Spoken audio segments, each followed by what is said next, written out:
Barry and Honey Sherman, billionaires, philanthropists, were murdered in their home in December 2017. Using a mix of the Sherman home's real estate photos and Toronto Star images, I'm going to present the most likely scenario for what happened at 50 Old Colony Road. This is Honey's Lexus SUV on the afternoon of Friday, December the 15th. Police were already inside going over the crime scene. It is likely the Shermans had been dead 36 hours. They were last seen alive together on Wednesday at Barry's Apotex offices. Honey headed home first. She always parked here, to the left of the ramp to the underground garage and close to the side door. Here you get a better view of the door, which was often unlocked. Barry and Honey rarely used the front door of their house. Later on Friday, their bodies would be taken out that way, carried upstairs from the basement and across a grand central hallway.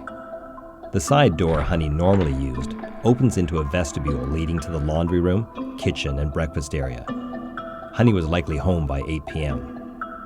The only obvious sign of her movements inside the house after she arrived is the location of her iPhone. The realtor who discovered the bodies noticed Honey's iPhone in a powder room friends say she never used, located at the front of the house.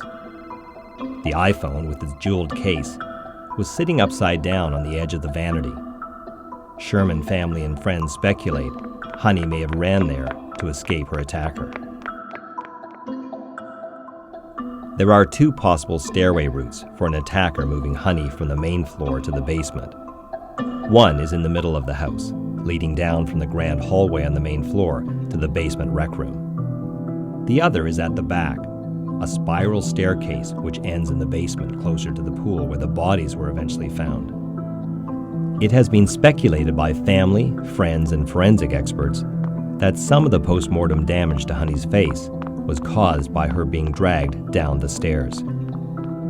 Two puzzling findings to note, given that Toronto police said there was no sign of forced entry when they arrived.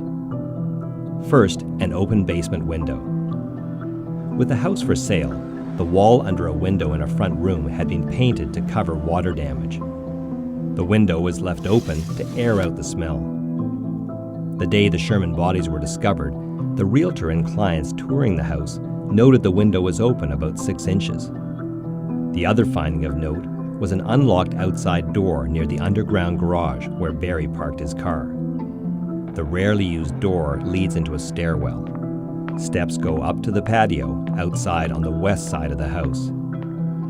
The realtor noticed that door was unlocked. It's possible this is how the killer or killers entered and left the Sherman home undetected. Barry Sherman would have driven his car down the ramp and parked in one of 6 spots.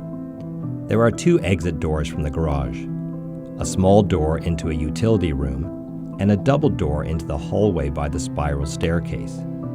The realtor touring clients that Friday morning discovered 2 items just outside the door near the staircase: a home inspection report Barry had promised to bring home from the office, and his leather gloves. The realtor, not realizing the significance, picked both up and put them on a knee-high ledge in the hallway. It is likely that Barry Sherman was grabbed at the spot his gloves and papers were dropped. The attackers would have then moved him past the spiral staircase and down a long hallway with the sauna and other rooms on the left and the garage on the right. At the end of the hallway is a door to the pool area. This is the pool room where the bodies were discovered. The Shermans were in what police have described as a semi-seated position. Belts looped around their necks were attached to a low railing. That brings us to a mysterious discovery. In a basement room near the room with the open window sat 2 life-sized human art figures the Shermans had owned since the 1980s.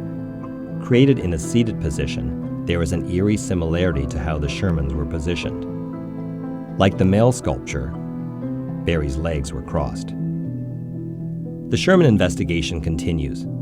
Police have told the Star they have a theory of the case and an idea of what happened, but police will not reveal if there is a suspect or suspects. For the Toronto Star, I'm Kevin Donovan.